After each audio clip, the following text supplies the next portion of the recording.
ان الحمد للہ والصلاة والسلام علی رسول اللہ وعلی آلہ واصحابہ ومن تبعہم بإحسان الی یوم الدین، اما بعد۔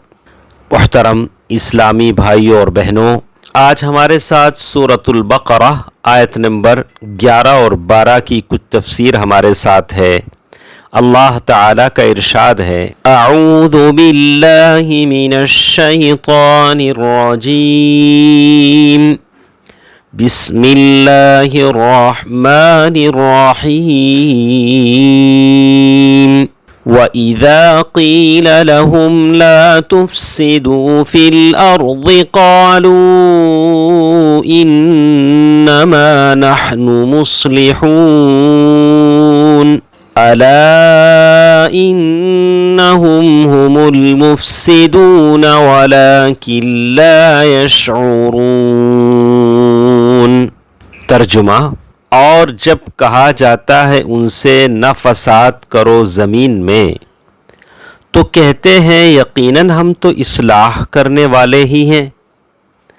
خبردار، بلا شبہ وہی فساد کرنے والے ہیں، لیکن وہ نہیں شعور رکھتے۔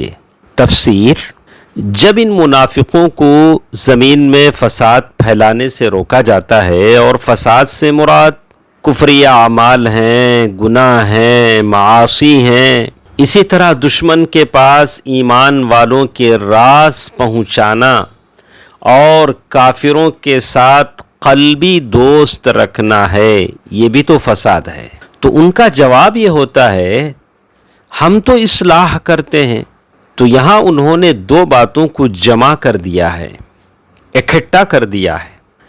ایک تو فساد فی الارض کا ارتکاب، زمین میں فساد مچاتے ہیں۔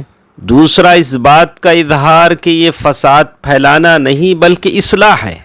یوں گویا ایک تو انہوں نے حقائق کو بدل دیا، فساد کا نام اصلاح رکھا، دوسرا فعل باطل اور اس کے حق ہونے کے اعتقاد کو جمع کر دیا۔ یہ لوگ ان لوگوں سے زیادہ بڑے مجرم ہیں جو گناہ کو حرام سمجھتے ہوئے گناہ کا ارتکاب کرتے ہیں۔ چونکہ ان کی بات انما نحن مصلحون، بے شک ہم تو اصلاح کرنے والے ہیں، اس بات میں اصلاح ان کی جانب محدود اور محصور ہے، جس سے ضمناً یہ مفہوم نکلتا ہے کہ اہل ایمان اصلاح والے نہیں، اس لیے کہ اللہ تعالیٰ نے ان کا یہ دعویٰ انہی پر پلٹ دیا۔ اللہ تعالیٰ نے فرمایا، الا انہم ہم المفسدون، خبردار، بے شک یہی لوگ فساد کرنے والے ہیں، کیونکہ اللہ تعالیٰ کی آیات سے کفر، اللہ تعالیٰ کے راستے سے روکنے، اللہ تعالیٰ اور اس کے اولیاء کو دھوکہ دینے، اور اللہ اور اس کے رسول کے ساتھ جنگ کرنے والوں کے ساتھ دوستی رکھنے سے بڑا کوئی فساد ہی نہیں۔ اس کے باوجود وہ اس دھوکے میں مبتلا ہیں کہ وہ اصلاح کر رہے ہیں۔ کیا اس فساد کے بعد بھی کوئی اور فساد رہ جاتا ہے؟ لیکن وہ اپنے فساد کے بارے میں ایسا علم نہیں رکھتے جو انہیں فائدہ پہنچا سکے، اگرچہ وہ اس کے بارے میں ایسا علم ضرور رکھتے ہیں جو ان کے خلاف حجت قائم کرے گا، اور صرف ان کے اعمال ہی زمین کے اندر فساد کا باعث ہیں، کیونکہ برے اعمال اور گناہوں کے سبب سے زمین پر آفتیں اور مصائب نازل ہوتے ہیں جو غلے، پھلوں، درختوں اور نباتات کو بھی خراب کر دیتے ہیں۔ زمین کے اندر اصلاح یہ ہے کہ اسے ایمان اور اطاعت الہی سے معمور رکھا جائے۔